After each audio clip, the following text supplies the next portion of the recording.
por este día, gracias por la cantidad de cosas que podemos celebrar.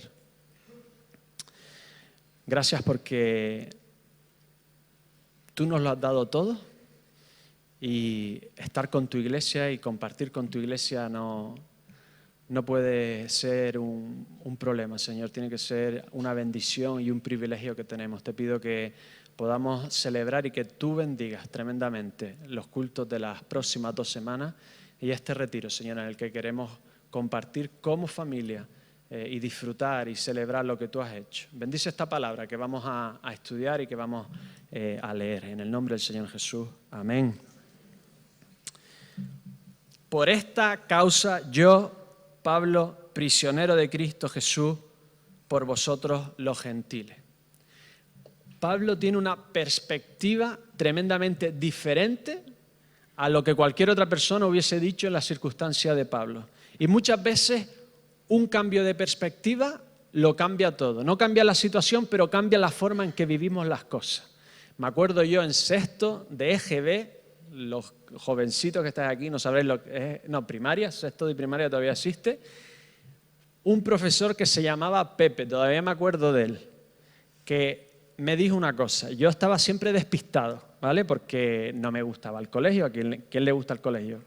Nadie le gusta el colegio. Y siempre estaba pensando en cosas que yo quería hacer fuera del colegio y siempre estaba medio despistado, ¿no? Y me hacía infeliz. Era un niño tremendamente infeliz en el momento que tenía que ir al colegio. Cuando acababan las vacaciones me entraba medio depresión. En aquella época no se llamaba así. Se llamaba niño, déjate de tonterías. Pero me entraba un esto de niño, déjate, estoy mamá, estoy mal. Y me dijo una cosa que me cambió y me hizo vivir el colegio de forma totalmente diferente. Me preguntó, Josué, ¿qué estás pensando? Bueno, Manchón me llamaba. Manchón, ¿qué estás pensando? Manchón es mi apellido. No pensé que estaba insultando, ¿vale? Manchón, ¿qué estás pensando? Y yo, quiero ir a jugar. Y me dice, ¿y puedes ir a jugar? Digo, no. Me dice, entonces, ¿por qué no te concentras y se te pasa la hora más rápido? Y digo yo, es verdad. Si no puedo salir de aquí, si le hago un poco de caso al profesor, me entretengo con lo que me está diciendo y se me pasa la hora más rápido. Y así fue. Empecé a concentrarme y hizo que lo que era terriblemente aburrido de repente se me hiciese pasable. Y me cambió totalmente la perspectiva. Y en muchas cosas de la vida lo que necesitamos no es un cambio de circunstancia, sino un cambio de nuestras perspectivas, de la forma en que miramos las cosas. A ver, Pablo estaba en la cárcel y dice, Pablo, preso de Jesucristo. Preso de Jesucristo era preso de Nerón. Era preso de Nerón. Si yo hubiese sido Pablo, hubiese culpado a muchísima gente antes que llegara a Cristo. Si Pablo estaba allí, era principalmente porque predicaba el evangelio a los gentiles. Llega a Jerusalén y de repente lo ven y todo Jerusalén sabía lo que estaba haciendo Pablo en toda Asia Menor. Mira lo que dicen Pablo, los judíos contra Pablo, dando voces, gritan, varones israelitas, Hechos 21-28, ayudad, uníos que vamos a darle una paliza. Este es el hombre que por todas partes enseña a todos contra el pueblo, la ley y este lugar. Y no es de extrañar porque vimos la semana pasada lo que predicaba Pablo, aboliendo en su carne las enemistades, decía en Efesios 2:15, la ley de los mandamientos expresados en ordenanza, ni templo, ni leyes rituales, ni tenerte que hacer judío, ni tenerte que circuncidar, para crear en sí mismo de los dos uno solo, un nuevo hombre. Ya no soy especial en los judíos, ya es especial todo el que crea en Dios.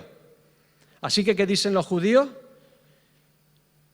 Hechos 22-22. Quitad de la tierra a tal hombre, porque no conviene que viva. Si Pablo estaba en la cárcel, era porque le estaba predicando a los gentiles. Así que Pablo apela a César para que no lo maten. ¿Y qué le pasa a Pablo? Se lo llevan a Félix, lees la historia, Y Félix lo podía haber soltado porque empieza a hablar con Pablo y se da cuenta que Pablo no ha hecho nada.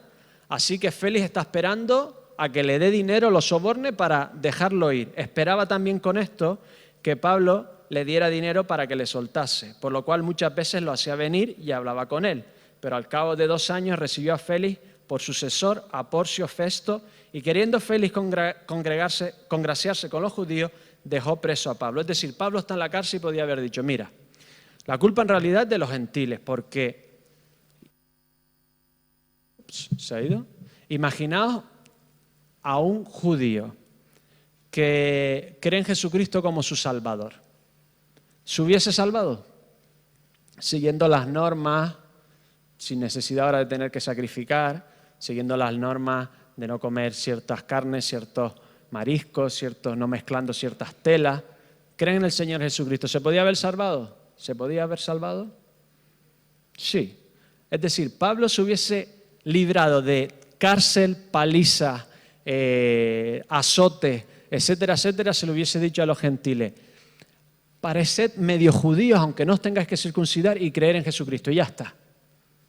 Pero Pablo no se puede quedar así. Pablo había recibido una libertad increíble en Cristo. De repente, Pablo sabe, y él es el experto en decirlo, porque él era el experto de la ley. Es el mejor que puede decir qué pasa ahora con la ley. Él era un doctor, él era un profesor de la ley, y él es el perfecto que puede decir qué ha pasado ahora con la ley después de haber venido el Mesías.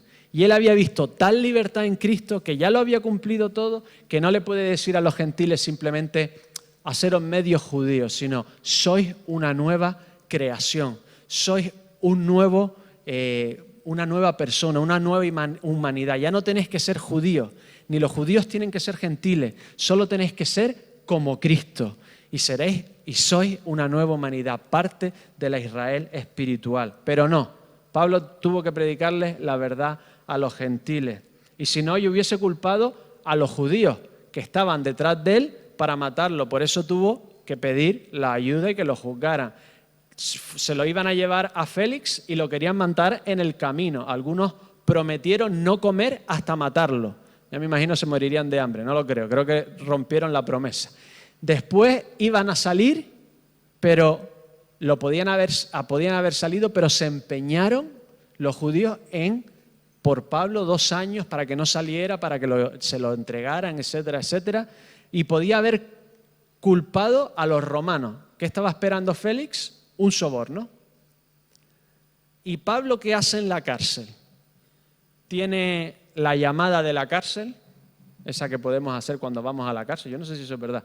La llamada de la cárcel, por lo menos aquí, me imagino que te dejan hacer más de una por lo menos, ¿no? ¿Y qué hace Pablo? Escribe su carta, que es la llamada de la cárcel a la época, y les dice, reunid dinero, quiero salir de aquí. ¿Os suena de algo eso en las cartas de Pablo? ¿Qué dice Pablo? Pido por vosotros que el Señor os dé de entender las riquezas de Cristo. Pablo sabía que en última instancia ni eran los judíos, ni los gentiles, ni los romanos. Pablo sabía que estaba allí porque Cristo quería que estuviese allí. Y por lo tanto dice, soy prisionero de Cristo. ¿Qué perspectiva más suprema? ¿Qué forma de encarar las circunstancias? ¿Qué forma de someterse a Dios? Que en vez de mirarse a Él y sus circunstancias, ¿qué hace? Mira a Cristo. Mira la perspectiva divina, la perspectiva real de por qué estaba allí.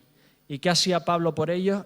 Por lo cual pido que no desmayéis a causa de mis tribulaciones por vosotros, las cuales son vuestra gloria. Pablo no minimiza sus tribulaciones, ¿verdad que no dice, por lo cual no desmayé por la causa de mis vacaciones en la cárcel? Dice, mis tribulaciones, lo estaba pasando mal. No había ni piscina, ni había cancha de baloncesto. Comía lo que le traían. Allí los romanos no te daban comida, comías lo que te traían. Y si no te traían nada, pues te morías de hambre, no pasaba nada. Está en sus tribulaciones y no lo minimiza, no dice, esto no es nada. Son tribulaciones, pero ¿sabes qué? Estoy aquí por Cristo. Y esto es vuestra gloria. Y esto va a conseguir lo que quiera Dios que haga. Lo pone a los pies de Cristo y se convierte así su sufrimiento en la gloria de aquellos que lo están escuchando. Porque al final, si Cristo sufrió para llevar la salvación a muchos, no es de extrañar que Dios utilice nuestro sufrimiento para llevar la salvación a muchos. Juan 15, 18, 20. Si el mundo os aborrece, sabed que a mí me ha aborrecido antes que a vosotros. Si fuerais del mundo, el mundo amaría lo suyo. Pero porque no sois del mundo, antes yo os elegí del mundo. Por eso el mundo os aborrece. Acordaos de la palabra que yo os he dicho. El siervo no es mayor que su Señor. Si a mí me han perseguido, también a vosotros os perseguirán. Si han guardado mi palabra, también guardarán la vuestra. Así que si me entra cáncer, es el cáncer que Dios ha provisto para la gloria de aquellos que yo puedo hablar y puedo tocar a través de mi sufrimiento. Y si me muero y tengo la oportunidad en el hospital de hablarle a alguien, gloria a Dios por lo que ha hecho Dios en mi vida. Y si pierdo mi trabajo y no es por mi negligencia, soy un parado, no de este país, soy un parado de Dios. Un desempleado en este mundo, pero empleado por Dios para compartir mi esperanza y el evangelio que Dios me ha encomendado para todos aquellos que me rodean. Y si no, dile a aquellos que están parados o jubilados, que echan más horas aquí en la iglesia y sirviendo a su familia que las horas que echaban antes trabajando. Al final, todo lo podemos mirar desde la perspectiva de Cristo. Si mi sufrimiento hace que otros entiendan las riquezas de Cristo, gloria a Dios. Gloria a Dios, ¿verdad? Qué fácil es decirlo y qué difícil es vivirlo, ¿verdad? Qué difícil es acordarse de cuál es la perspectiva divina de las cosas que nos pasan, de las cosas que el Señor permite que nos pasen. Así que tener la perspectiva adecuada no disminuye el dolor, pero sí el sufrimiento. Y no es lo mismo. Esto me duele, ay, me duele. Pero si después del dolor te provoca ¿por qué me duele a mí? ¿Por qué me ha pasado? ¿Cómo me quedaré? ¿Cuándo se me pasará? ¿Por qué no me hacen caso? Le estás añadiendo sufrimiento al dolor. Tener la perspectiva adecuada de Dios no rebaja el dolor, pero sí el sufrimiento, confiando que Dios tiene un plan y un propósito para todo lo que permite que nos pase en esta vida.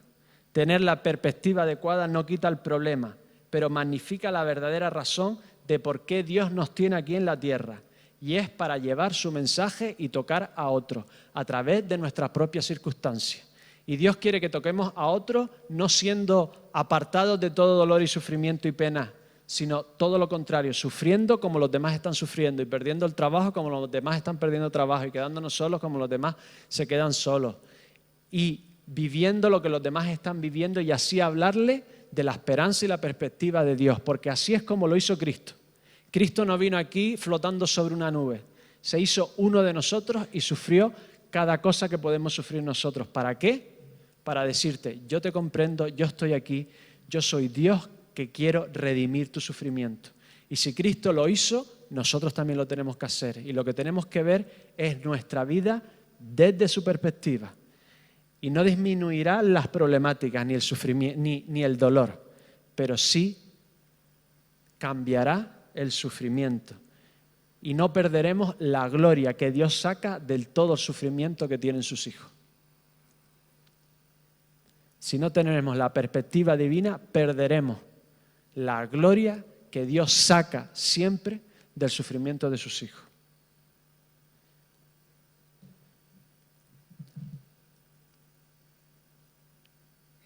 Tengamos, cuando podamos siempre, la perspectiva divina y acordémonos siempre de que estamos en las manos de Cristo. Efesios 3, 2 al 3.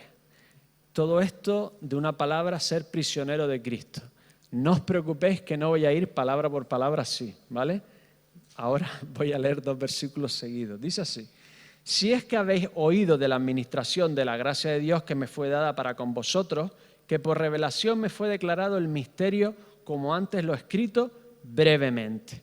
Primero, Pablo lo convirtió Jesucristo en un administrador, en un manager, en una especie de jefe del evangelio. En cierta forma, Pablo tenía que decidir a dónde ir, cuándo hablar de Dios, cuándo no, cuándo ir a la sinagoga, cuándo no. Se convirtió en el administrador del Evangelio, de la gracia de Cristo.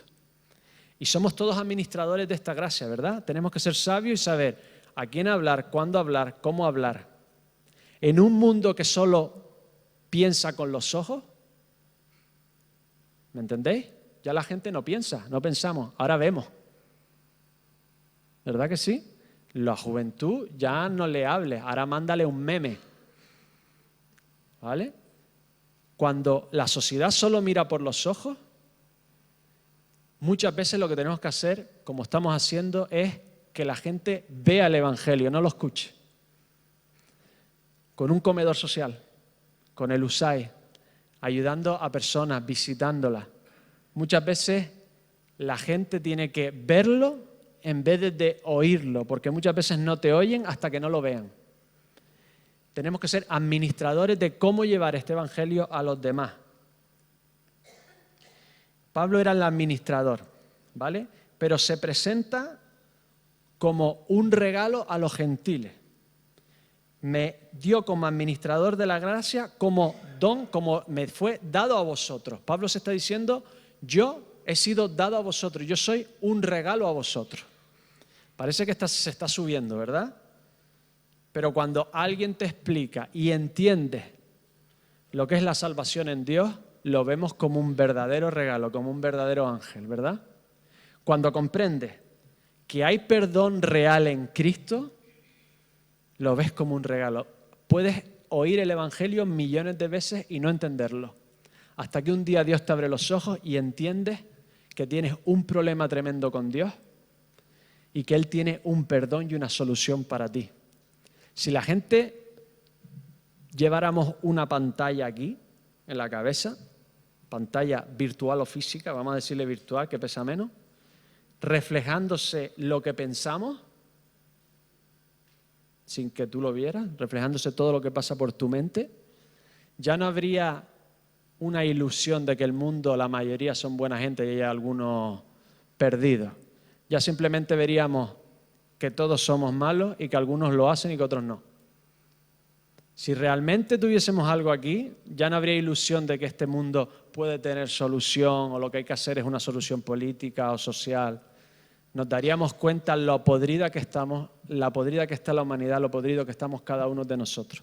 Y cuando te das cuenta que tienes un problema tremendo y escuchas que Dios vino a esta tierra para vivir la vida perfecta que tú no podías vivir, para morir con Él espiritualmente y morir a tus pecados y resucitar con Él espiritualmente y un día físicamente, de repente el que te lo cuenta, el que te lo hace entender, lo ves como un regalo, como un ángel, ¿verdad? Y podemos ser regalo a aquellos que le llevamos el Evangelio. ¿Verdad que cuando uno habla del Evangelio lo hace más bien por obligación? Soy cristiano, lo tengo que hacer. Y si no lo hago me siento culpable. Si nos diéramos cuenta que somos un regalo aunque la persona no se dé cuenta,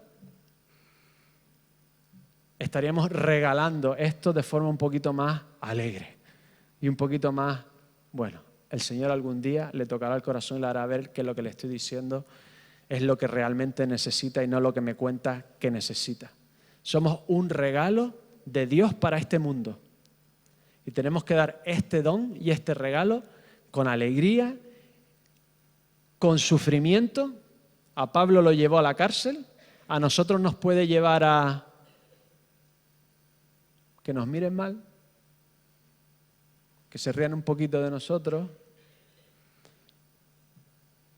que te ignoren. Y para mí eso me parece terrible. Pero somos un regalo de Dios para este mundo y tenemos que darlo libremente. ¿De gracia recibiste? De gracia da. Cuán hermosos son los montes, son sobre los montes los pies del que trae alegres nuevas, del que anuncia la paz, del que trae nuevas del bien, del que publica salvación, del que dice a su Dios, tu Dios reina. Y eso es lo que estamos celebrando también en el 50 aniversario. Que Dios ha utilizado este lugar y a las personas que han estado aquí para llevar este regalo a Salou y al mundo. Pero ciertamente Pablo no solo se ve como un regalo a los gentiles, sino que él cree y él sabe que le ha sido dado a él el regalo de poderlo hacer. Efesios 3:7, del cual yo fui hecho ministro por el regalo, esto es literalmente el regalo, por el regalo de la gracia de Dios que me ha sido dada según la operación de su poder. Pablo predicaba con un poder increíble, Pablo hacía milagros y está diciendo todo esto es por gracia de Dios y que yo lo pueda hacer es un regalo de Dios, que yo pueda estar en esta cárcel hablando es un regalo de Dios, que yo pueda compartir con vosotros y sufrir por vosotros es vuestra gloria. Regalo de Dios. Pablo, sabiendo que no era nada, qué curioso que utilizaba para los gentiles su nombre griego, no el hebreo. Hebreo era Saúl, Saulo o Saúl, pero su nombre griego era Paulus, que significa pequeño. Dice, yo pequeño, Paulus, soy el más pequeño, y la tradición cristiana nos dice que Pablo era un hombre pequeño. Soy el más pequeño de los santos, pero Dios me ha dado el regalo, la gracia. Me ha hecho, gracia se puede traducir también como bondad. Me ha hecho la bondad de poderos hablar y de poder sufrir por vosotros y de poder estar en esta cárcel escribiendo, como ya has escrito brevemente, y de estar aquí y poderos llevar el Evangelio. Así que tenemos el privilegio de hablar de Dios, de actuar en nombre de Dios. Tenemos ese privilegio aquí en la tierra como administradores y tenemos que darnos cuenta de que es un privilegio enorme, que es un regalo que se nos ha hecho y tenemos que empezar a desenvolver el regalo y quitarle el papel y quitarle el lazo y abrir la caja y empezar a hablarle a los demás y verlo como el mayor privilegio que tenemos en esta tierra, traerle el Evangelio a una persona que no lo conoce. Y Pablo tenía ese regalo de aclarar 3:9 a todos cuál sea la dispensación del misterio escondido desde los siglos en Dios que creó todas las cosas. 3:8 a mí, que soy menos que el más pequeño de todos los santos, me fue dada esta gracia de anunciar entre los gentiles el evangelio de las inescrutables riquezas de Cristo. Inescrutable significa que un humano no la puede rastrear. Si Dios no te revela el Evangelio, tú, por mucho que lo intentes, no lo vas a llegar a conseguir. Y es infinito. Esta palabra también habla de infinitud. Por mucho que conozcamos de Dios, siempre hay más. Y Pablo tenía el privilegio de hablarle de Dios a los demás. Y nosotros tenemos también ese privilegio. Tenemos ese privilegio que transmitimos del fundamento de los profetas, de los apóstoles y profetas. El orden no es profetas y apóstoles, es decir, Antiguo y Nuevo Testamento. Pablo pone el orden de apóstoles, Nuevo Testamento, y profetas que interpretaban o transmitían la enseñanza de los apóstoles. Y ese es un fundamento que no podemos tocar. Y ese es el fundamento que tenemos que transmitir y que decirle a los demás que Cristo los ama, que ha venido aquí, ha muerto por ellos y que tenemos perdón de nuestros pecados y tenemos una esperanza eterna. Y tenemos que vivirlo y hablarlo. ¿Y cuál era este misterio? ¿Cuál era este gran misterio que Pablo estaba revelando? 3:6, que los gentiles son coherederos y miembros del mismo cuerpo y copartícipes de la promesa en Cristo Jesús por medio del Evangelio. Esto para nosotros, como somos gentiles la mayoría de nosotros, bueno, si te pones a mirar genéticamente, estamos todos mezclados, o sea que casi seguro que tienes un antepasado judío, uno árabe, uno... Pero bueno, somos gentiles y nos parece normal, pero de repente fue una revolución que tanto gentiles como judíos pudiesen estar juntos en el mismo sitio adorando al mismo Dios, libres y esclavos, hombres y mujeres, ya no tenían que ir al lado de las mujeres, ya no se tenían que sentar los esclavos en el suelo de sus amos, se sentaban todos juntos y adoraban todos juntos, gentiles y no gentiles, ricos y pobres, libres y esclavos, al mismo Dios. Y esto fue una revolución tremenda y este es el misterio que Dios había revelado. Os lo explico con una ilustración. Imaginaos que en esta tierra hay una epidemia terrible que está matando a la población. Así que un grupo pequeño y selecto se encierra en unas instalaciones con unas normas súper estrictas de limpieza y comportamiento mientras se encuentra una cura para la epidemia. Pasan muchas generaciones y se acostumbran a vivir de esa forma. Pero una vez que se encuentra la cura, no en un fármaco, sino en la sangre de una persona. Así que se envía a estas personas que han sido curadas por esta primera vacuna humana al resto de la población, para que todo aquel que quiere la cura la reciba. Y este pequeño grupo selecto ya puede salir al mundo.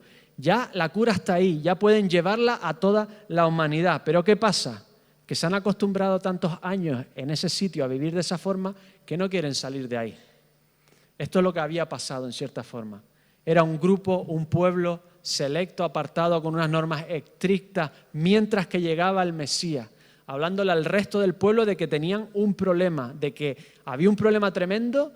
Y por eso ellos estaban viviendo así, para demostrarles que había otra forma de vivir. Pero llegó la solución, llegó la vacuna, llegó la salvación a sus vidas, llegó el Mesías, llegó Cristo, y ya no tenían que vivir más así, ya podían ir al mundo y vivir una libertad y vivir libres en el mundo, en el Espíritu y siguiendo las normas del Espíritu de Dios.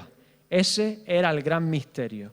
No era un secreto apartado, sino que tanto judíos como gentiles podían vivir en la libertad y en la salvación de Cristo. Una revolución que todo el mundo podía ser la Israel espiritual. Y estos, tanto judíos como gentiles, podían disfrutar de una cosa increíble. ¿Quién es el hombre más rico del mundo? Todos lo conocemos, ¿no? ¿Quién? No Bill Gates. ¿Ha donado tanta parte de su fortuna? Tanta parte de su fortuna se refiere, a lo mejor ha donado el 10% o algo así, tampoco una pasada, pero al donar ya no es el más rico. ¿El más rico es? Trump no. Trump no se acerca a los más ricos. Es rico, es millonario, pero no se acerca. El de Amazon, Bezos. ¿Sabes cuánto dinero tiene este hombre o es valorado? 108.000 millones de dólares. Pero, en realidad, no es el más rico del mundo, porque hay familias que son más ricas. Claro, porque juntas a la mujer y al hombre, y de repente, o el hombre, la mujer y la tía soltera, etcétera, etcétera, y de repente tienen unas fortunas increíbles. Y esos son herederos. Los herederos más ricos del mundo no van a ser los de Bezos y Bill Gates, van a ser los de esta familia. Os pongo una foto, ¿los conocéis? Son tan ricos que no necesitan ni ser famosos, ¿vale? Son los herederos más ricos de la tierra. ¿Saben qué familia es? La anterior, esta es la otra, esta es la segunda más rica. Estos, los herederos más ricos de la tierra. Son herederos de 155.000 millones de dólares. Calderilla, ¿no? Son los herederos de Walmart, una cadena de centros comerciales y supermercados de grande superficie en Estados Unidos. La segunda más rica, siguiente foto, estos son los segundos herederos más ricos del mundo. ¿Sabéis quién son? Y la P no ayuda, es que fueron todas a Princeton, creo, a la universidad. Son la familia Mars. Las chocolatinas tienen un imperio de dulces, chocolatinas, dulces, caramelos. Tienen 126.000 millones de dólares. Pregunta, no pases todavía la diapositiva. ¿Cuál es el país por renta per cápita más pobre del mundo? Este dato, con lo que nos ha contado Paul, seguro que está equivocado, pero históricamente hablando, los últimos años, antes de la crisis de Venezuela, ¿cuál era el país más pobre por renta per cápita? Haití, ¿no? Más pobre. ¿Cómo?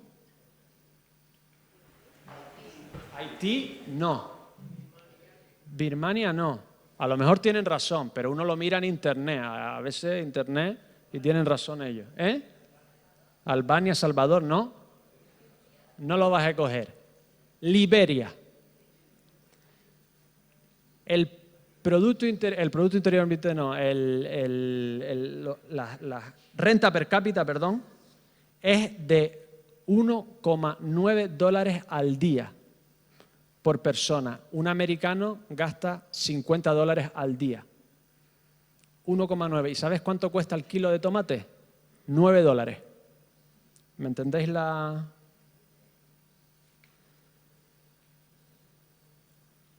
Que los gentiles son coherederos y miembros del mismo cuerpo. Coherederos. ¿Sabéis que el más pobre de estos niños es el heredero más rico del mundo? El más pobre de estos niños que confía en Jesús será el heredero más rico del universo, porque en Cristo hemos heredado a Dios. No va a ser ni la familia Walmart, ni va a ser Mars, ni va a ser la siguiente que eran los Industrias Koch. El más pobre de todos que confía en Jesús heredará absolutamente todo, heredará a Dios mismo. En Dios tenemos todas las riquezas, en Dios lo tenemos todo. Y con esta perspectiva podemos vivir una vida llena de dolor, pero muy baja en sufrimiento, llena de circunstancias difíciles, pero llena de paz, llena de dificultades, pero con la perspectiva de que en Cristo lo tenemos absolutamente todo, que los gentiles son coherederos y miembros del mismo cuerpo y copartícipes de las promesas en Cristo Jesús por medio del Evangelio. Por lo cual, Efesios 3:13, pido que no desmayéis a causa de mis tribulaciones por vosotros, las cuales son vuestra gloria. ¿Sabéis en el fondo por qué Pablo no está preocupado por sí mismo? Stranger Things es una serie de Netflix. Es entretenida, me he entretenido un rato. Y encima no tiene escenas sexuales, lo que es de agradecer, ¿no? Entonces ves la serie y es interesante, entretenida, y no le tienes que estar dando para adelante a cosas muy raras. Me han dicho que hay una aplicación que te quita las escenas sexuales del Netflix, ¿no? Increíble. Entonces, lo estás viendo y hay una escena final de la última temporada. Está el jefe Hoppers, el sheriff. Spoiler, lo siento. Taparon los oídos. Está Hopper en la última temporada, en el último, la verdad es que ahora que lo pienso es un pedazo de spoiler, en el último capítulo, en una máquina fabricada por los rusos para abrir la dimensión paralela que puede traer un monstruo que puede destruir el mundo entero. Y él consigue, al final, vencer al malo, pero en el momento de destruir la máquina, él se queda entre la máquina y el botón, las llaves que activan la máquina. Es decir, que si la máquina explota, él explota. Pero ¿qué pasa? Lo ves en la película y está sonriendo y diciendo adiós a la protagonista que va a activar la máquina. Y se ve con una sonrisa en un momento en el que él va a desaparecer. ¿Por qué? Porque él ya sabe que el trabajo ya está hecho, que él ya no puede hacer nada, pero la salvación de los que él ama y del mundo ya está en marcha. Pablo los está mirando y está con una sonrisa desde la cárcel, porque sabe que la bomba del Evangelio ya ha explotado, que va a llegar a todos sitios, que el botón ya está apretado, que ellos van a seguir lo que él ha empezado y que la cárcel no es el final, que la cárcel simplemente es un pasito para él, para ver desde el cielo lo que Dios va a hacer en este mundo.